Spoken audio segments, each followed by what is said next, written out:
right here. We are WERUradio. We are WERUradio. We're the urban sound of pride. Babe, I had to cut in here because we have special guests on it. And then my girlfriends, we've been Peter, since you all love her during the birthdays, so I decided to go on and let her do the birthdays again today. So go ahead, sweet baby Keita. All right, I only have 3 minutes, so you know what it is. Happy birthday. So first of all, actress Taraji P. Henson. It's hard out here for Pm. You better know it. She is doing her thing. And she is 50 years old, 50. She is doing that thing. Moisturizing and minding her business. It works every single time. Rapper Ludacris is 43 years old. You hear me? That's Monica's cousin. Move. Really? You know, get out the way. Get out the way. So, and then we have singer Harry Connick Jr. He is 53 years old. We have Ginger Mean. What's his name? Hold on. What's his name? Connick. Now get it mic to Khalif. Okay, say his name. What's his name? Is it Harry Connick Jr.? Thank you. And the winner is you can tell she drinks. She said cognac. No, it's not cognac. Connick. First of all, let me tell you something. These people need to have names that I can say. That's a simple name. That is. You know what? I'm not going to do this with you, sir. I'm going to go on. 1 minute remaining. Ginger Mean, she's 36. She's on RuPaul Drag Race. Ain't nothing like drag racing. She got dragged off. Anyway, moving on. Lola Falana is 78 years old. She has lived her full extended life, every bit of every morsel. She's a singer, dancer, 1970s highest paid female performer in Las Vegas. Baby. You and better now know. What is she doing, girl? She is an evangelist, and Yes, we God. don't believe her. Praise God. We don't believe her, but we moving on. Everybody can't evangelize over Oh my God. Okay, we got Christine King Ferris. She's 93. Martin Luther King Jr.'s sister. She know all Martin's secrets, and I want to know them too. We have NBA stars. Sean Livingston, 35. Marcus Page is 27. NFL stars. Hey, y'all. Ed Reed is 42. Stop laughing. David Bass is 30. No, that's the age I can really get into a tenderoni. My heart belongs to a Roni. Shelton Quarter. What is his last name? Coronavirus? Yeah, do look Corliss. Shelton Corliss. That's the name. He is 49. He's 40. 49. You have 10 seconds remaining. Max Strong is 49. But we're going to get to her. Facebook is Shorty Houston Dupree, the God's child. First of all, she lied. That's my daughter. That's my granddaughter's mother. Her real mother, her biological mother. Lonnie Williams and Antoine. Antoine, happy birthday, baby. Y'all can go check him out on his OnlyFans page. OnlyFans page. And you know what you got to do. Pay, baby. OnlyFans. Antoine. It is spelled. Everybody. How much is it? Because I got them for $19. Yeah, they want all of them. All 19 of them. Now, Darren. Darren Fleet is in here, y'all. When is your birthday? I'm a Capricorn. Oh, I don't fool with y'all. I'm 1/11. You 1/11? Yeah, January 11th. Mary J. Blige's birthday. I love and Kim Mary Cole. J. Blige. And Kim Cole's from Living Single. But Mary J. Blige. I know But Mary that's her J. birthday. Mary J. So you say you're going to be filming something while you're here in the ATL? Yes, I am with ICTV. It's actually going to be on Roku, Prime TV, Apple, and Android. And also, hopefully, getting it, if we can get it to where I want it to, we'll be on Tubi as well, which is pretty great. But it's actually called What Behooves Me. They gave me my own pilot. I have wrote Sundance, Lifetime, and Netflix. ICTV was the first to hit me up, and they liked my format for it. So now we're just putting a treatment to it, and we're shooting in October. Okay. Yeah. So you live in North Carolina now? I live in North Carolina, but probably next month I'll be probably like Atlanta native for a little while. Were you going to think about relocating here to Atlanta? Not permanently, no. For a little while? Like the traffic, but just for like a few months. Yeah, a few months. Yeah, it'll be like my second home. Baby, I'm telling you, kid, you got some good weed. You got people want to move from out of town. You know them tree is good when people are relocating 400 miles.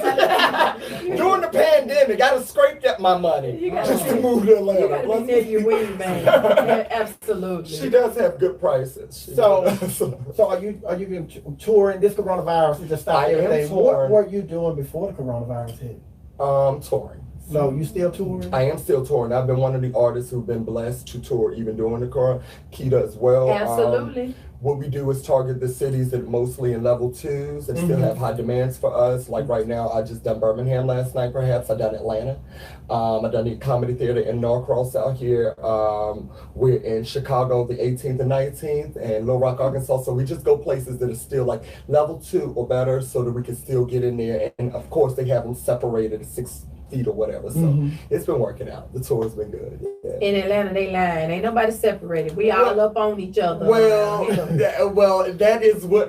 True. Sue the comedy club, not Darren. So, something happened, not me, guys. Khalif, because when I told Khalif that Keita, I said, Keita said she's on the way up here and she's bringing Darren Fleet. He said, who is that? He said, I think I know him. It's the guy. I think it's the one that said, who's me? Come on. So now I'm just going to turn the mic over to Khalif. Whatever you want to talk to Darren about, it's your moment. Well, this is on the spot, but how long have you been this internet sensation that we all have come to love? I've been doing it for 5 years. I can't even lie. 3 months into it, I'd already went viral. So 5 years. Now I'm touring and everything. I've been touring professionally for 3 years out of the 5. So how did you get into it? Was it by happenstance, or did you just were like, I'm going in with this objective to become this internet sensation and being behooving people and all, or was it just something you did for fun? Well, I guess Keita can speak for this as well. Comics, we're born into it. We don't know that we're comics until we feel like, everybody can't tell jokes quite like us. Right. And the thing about a comic is you don't know that you're a comedian until you see that you got something special, because everybody has made somebody laugh before. Right.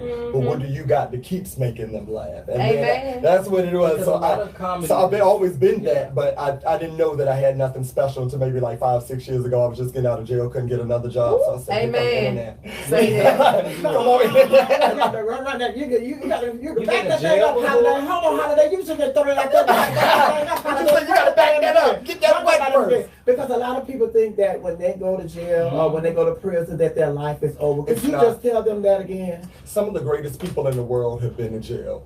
Martin Luther King, me, Sweet Baby Keita, Snoop Dogg, you name it. It's all about. It's one of them things in life, you are way bigger than your worst moment in life. And a lot of people can't see past their worst moment. Right. Me personally, I was like, okay, I got a few F's on my report card, but that's not my first time I've had F's on my report card. So felonies just go with all the F's I had in all the subjects. I was cool with that. I was cool with that. My whole thing is about revamping. We are, as black people, have been sit back 400 years before we even got to the point where we had a first president. If we can make it to the first president, I knew that me having 3 felonies, I can make it to at least my first $1 million. And that's what I looked at, and I'm doing that. So yeah. So a lot of people have like this defining moment in their career. What would you say would be your defining moment where you were like, this is where I'm supposed to be in life? The first time they gave me a check for talking shit, when I used to get in trouble for talking shit, I was like, okay, I can get paid for this? All right, that was defining. A lot of people defining moments are when they meet celebrities or go to award shows. I always knew in my head I was going to do all of that. So that was just second nature to me. What was defining to me was when I could do something that I love to do every day and get paid for it. Amen. That defined Darren. So how long have you been getting paid for it? 4 years. Professional. Willie won't to do it. Now, Sweet Baby Keita, she and I, we hit it off as soon as we met each other, and we have been friends ever since. And I can tell you, and I know you already know. I don't have to tell you. She is one of the most genuine people in the business, and you don't meet a lot of genuine people in the business. Right. So, how is your relationship? How did you meet Sweet Baby Keita? I want y'all to talk about y'all relationship. Okay, first and foremost, I want to turn that mic back up. Why did you turn that mic down? I don't know. How did I do it? Yeah, leave it like that. Yeah, leave it just up talk there. to it. Just talk. Anyway, I just want to say, first and foremost, give it under the God who is the head of my life, because I'm going to say something stupid. But listen, I want y'all prisoners to know that I'll be waiting on you outside of Rice Street at 3 a.m. when they let you out. Wait for your love. You hear me? I am here for you. All that pent up anger. Yes. 8 years. Now, The way I met Sweet Baby Keita. Okay, I was actually had a show to do in Atlanta. I never do a show without having female comics. So, why y'all holding that mic? I'm sorry, we don't have to hold it. Yeah. Oh, because done something to it. This is not my first time making the mic drop. I'll tell you that. But I'm just saying, this is on this. Bam. There you go. There we go. Okay, I was looking for. I was doing Atlanta. I needed a female comic that was local at the time, but I wanted the best of the best. I worked with comics all over. I had a homeboy who does comedy in Charlotte. He was like, Darren, I know you love to put you love to have female comics on every show because a lot of people don't put them. How dare us as male comics in a male-driven sport get up there and only talk about females to females and not have a female to get up there and tell her side of the story. So it's my job to make sure they have that platform on my stage. So when I was doing Atlanta, I was like, I need to do Atlanta, South Carolina, and a few other places. And then somebody was like, Sweet Baby Keita's out there. So I'm thinking there's just some funny chick, whatever, I'm gonna meet her and she's gonna do it. This was 3.5 years ago, and I was not a strong stand-up comic as I am right now. And I meet Keita, and she goes up before me. I'm like, girl, go on up, do your thing. They know That's what he said. That's what he said. Keita get up there and lead a mic smoking. I was like, oh my God. I gotta follow that. So I asked the people at the club, can we get an intermission first? Like, can we take a break before I go on? Okay. So I get up there and have to go for what I know, but it built a good friendship because I saw someone that I could learn from and take from. And it's good to have that in friends. If you're not learning from a friend, then that's not your friend. I need people who I can take from and also build character. I saw a woman who came from, the streets like myself, just get up there and hone that craft and get up there in front of that mic and own that. And then I saw her win, what was it? Showtime at the Apollo that night. That she got my show, so she didn't get the news until afterwards. So she was even off her hype that she'd even got the chance to do Apollo, not even knowing. So it's just like a lot coming in at once. Then she got the calling for Steve Harvey's show.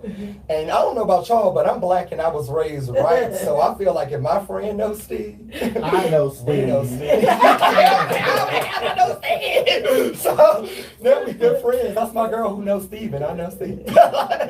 Well, I wish we had more time, and I wish you all had come in here earlier. I He do was too. supposed to bring you here earlier, but whenever you're in town, I would love to stop by. Give us a call. And I would you are love more to. than welcome to come here anytime you want. Thank you. Thank You are so welcome. Thank you, Sweet Baby Keita. You're welcome. You know everybody. Thank you, Khalid. Thank you, Khalid, for knowing me. Thank you for having me. WERUradio. Thank y'all. So, Khalid, what do you want to say? We're getting ready to go. We're running late, but go ahead. Honestly, I was dreaming about this months ago. And it's interesting how you sometimes manifest things through what you say.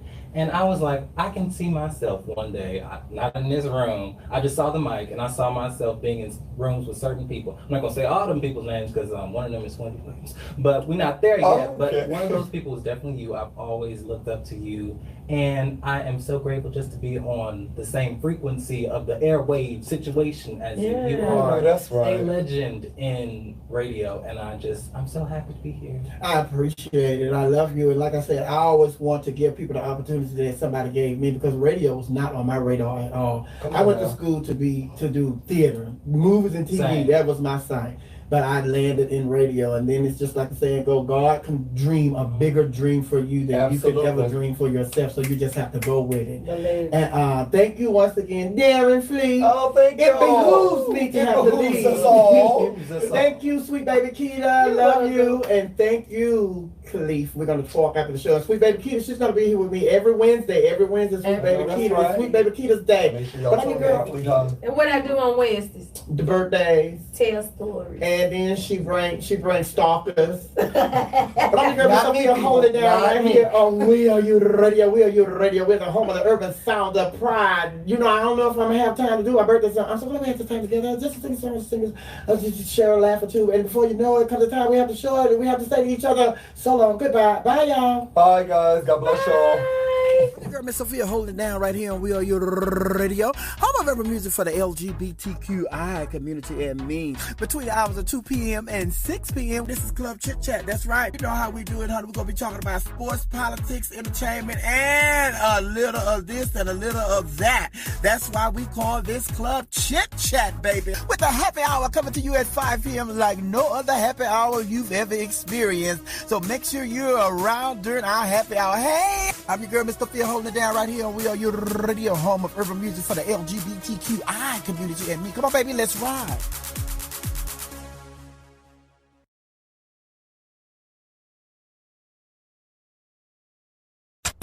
Get the new We Are You radio skill, then say, Alexa, play We Are You radio. Okay, playing We Are You radio. That's my favorite station.